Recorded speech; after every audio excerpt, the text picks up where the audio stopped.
Shalom saudaraku, bagaimana kabar saudara hari ini?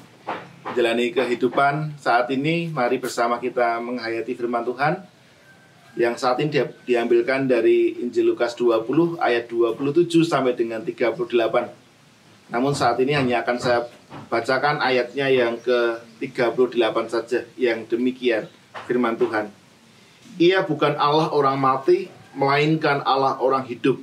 Sebab di hadapan Dia semua orang hidup.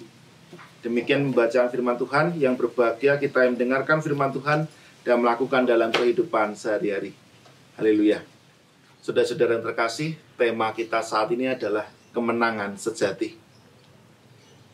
Nah, kalau kita menghayati kembali bahwa bangsa Indonesia setiap tanggal 10 November tentu memperingati sebuah hari yang spesial bagi bangsa Indonesia, yaitu sebagai peringatan tentang Hari Pahlawan. Pada saat ini seluruh rakyat Indonesia mengenang bagaimana pengorbanan arek-arek Surabaya terutama ketika itu dalam berjuang melawan penjajahan Belanda yang ketika itu yang hendak merebut kembali, menguasai kembali bangsa Indonesia yang sudah menyatakan diri sebagai bangsa yang merdeka. Dan sebagai orang yang hidup di saat ini, sebagai cara bagi kita untuk menghayati, untuk memberikan bagaimana kita mengapresiasi atas apa yang dilakukan oleh para pahlawan ketika itu, yaitu bahwa kita sebagai bangsa Indonesia harus bertanggung jawab untuk melanjutkan perjuangan para pahlawan dengan terus berkarya dan melakukan yang terbaik demi kemajuan bangsa Indonesia yang kita cintai ini.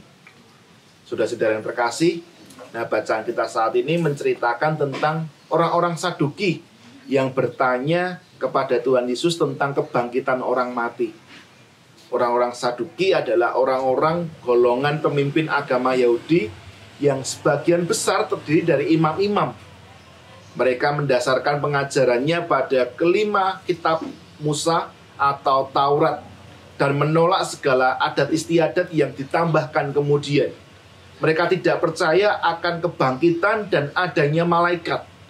Dan disinilah kemudian Tuhan Yesus menjawab mereka dengan menjelaskan bahwa kehidupan di dunia itu berbeda dengan kehidupan setelah kebangkitan. Pemikiran manusia sangat terbatas yang tidak mungkin kita ini mampu untuk memahami kehidupan setelah ada kebangkitan. Tuhan Yesus mengungkapkan hanya mereka yang percaya kepada Allah, mereka juga yang percaya ada kehidupan kekal bersama Allah. Sebab Allah yang disembah adalah Allah yang hidup. Saudara-saudara terkasih, jika para pahlawan rela mati demi kemerdekaan bangsa dan negara, maka Yesus pun rela mati demi menebus dosa dan menyelamatkan kita para manusia berdosa ini. Yang membedakan Yesus bangkit dan hidup, yang menandakan bahwa maut telah dikalahkan. Kebangkitannya menjadi pengharapan bagi kita bahwa kehidupan bersama-sama dengan Dia adalah sebuah keniscayaan.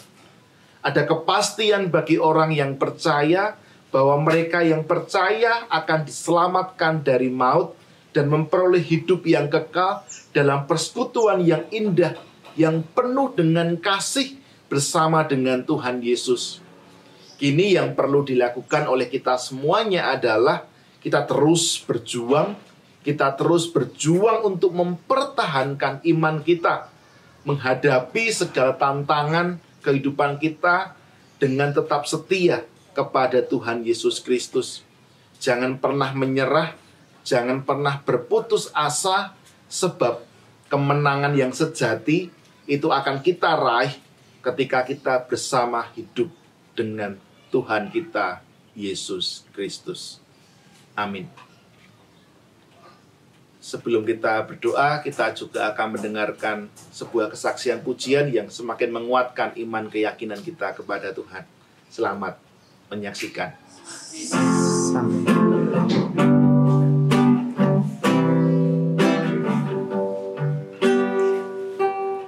Apa yang kau alami kini mungkin tak dapat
saatnya kan tiba nanti. Kau lihat pelangi kasih-Nya, dan Tuhan sedang merendam suatu karya yang agung mulia. Saatnya kan tiba nanti. Kau lihat pelangi kasih-Nya, kau lihat pelangi kasih-Nya. Saudara-saudara yang terkasih, mari kita berdoa. Ya Tuhan, kami bersyukur melalui pemberitaan firman Tuhan saat ini menyadarkan bahwa kami adalah orang-orang yang telah mengalami kemenangan yang sejati, bahwa diri kami telah ditebus dari kuasa dosa. Kami menjadi orang-orang yang telah dimerdekakan oleh karya penebusan dari Tuhan Yesus Kristus. Oleh karena itu, mampukan kami bertanggung jawab dalam kehidupan kami, sehingga hidup kami benar-benar setia kepada Tuhan, hidup kami seturut dengan kehendak Tuhan, dan hidup kami menjadi surat Kristus yang hidup, yang mampu dibaca oleh setiap orang yang melihat kami, sehingga nama Tuhan semakin dipermuliakan. Terima kasih Tuhan atas berkat-berkat-Mu dalam hidup kami. Amin. Saudara-saudara terkasih, demikianlah Gembala Menyapa edisi saat ini. Kita akan berjumpa kembali dalam Gembala Menyapa edisi berikutnya. Jangan lupa untuk subscribe, like, dan share video ini menjadi berkat bagi lebih banyak orang. Tuhan memberkati saudara sekalian. Amin.